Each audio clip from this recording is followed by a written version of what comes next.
At nasakit nga ang ating ngipin, tayo ay pupunta sa Cuba upang magpabunot ng ngipin ngayong umaga. Napakaaga namin gumising, alas 5 gising na kasi baka sa listahan, baka mapuno na yung listahan, ganyan, kailangan natin agahan kasi hindi lang tayo magpapabunot ng ngipin. So kami nga ay pupunta na nito sa Cuba at nag-video nga ako. Napakahangin at nandito na nga kami, ang dami ng tao. Sabi ko, ibilisan na natin paglalakad. Hindi pa kami nakain yan. Sabi ko, maglugaw muna tayo. So, ito na nga, pupunta na nga kami dito sa may loob ng Cuba. Ayan. Nagtanong-tanong na nga kami kung may palista ditong ngipin. So, puno na nga daw. Dalawang papel, puno na, Diyos ko. So, babalik tayo ay Miyerkules. Magpapalista tayo ng pangalan at sa Huwebes naman tayo bubunutan ng ngipin. At sabi ko nga, maglugaw nga muna kami at naglugaw nga muna kami dito sa may tabi ng Cuba. Sabi ko nga, tinatanong ko nga kung ililibre ako. At ito na nga.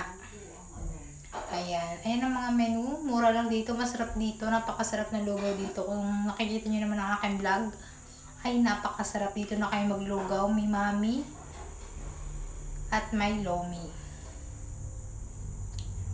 Ang sarap na nga dito ng kain ko kasi nasarapan ako. Bakit? Kasi unang-una malabnaw.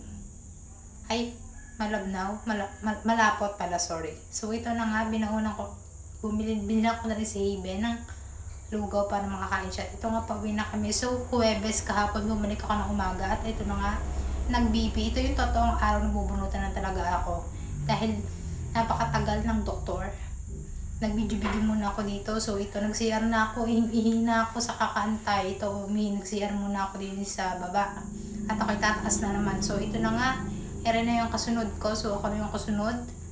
Bata, sabi ng bata, nabunutan na yung bata, masakit daw. So, ito na nga. Ayan. Pinapakita ko. Natatakot na nga ako.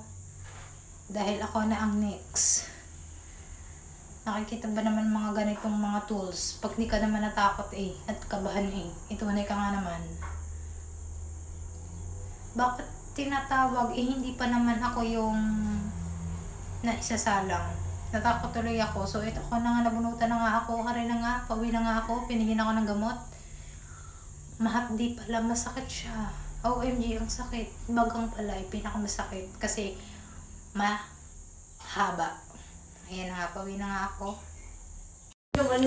Hi, good morning. Ngayong araw, kakain tayo ng lugaw dahil pinagluto tayo ng ating mama ng lugaw. Dahil nagpabunot tayo ng ngipin kahapon. Para lunok na lunok, okay? Tara, kain! Sarap. Hindi na nga ako nakapag-video kahapon nung nakain ako. Hirap na hirap ako lumunok dahil sa ngipin na to. Ang ngipin bagang pala ay mahaba. Sakit, di na mauulit. Sisipagin na ako mag-toothbrush. Sarap lugaw, kain. At tapos na nga tayo kumain ng lugaw. At ako'y nagpapasalamat kay Mother dahil pinaglugaw ako. Mama, salamat sa araw-araw at pag-aalaga, pagmamahal sa akin. Maraming salamat. Kahit may asawa at anak na ako, hindi mo pa rin ako pinababayaan. At tayo nga ay minom na ng gamot para hindi na umantak ang ating ngipin. Thank you for watching!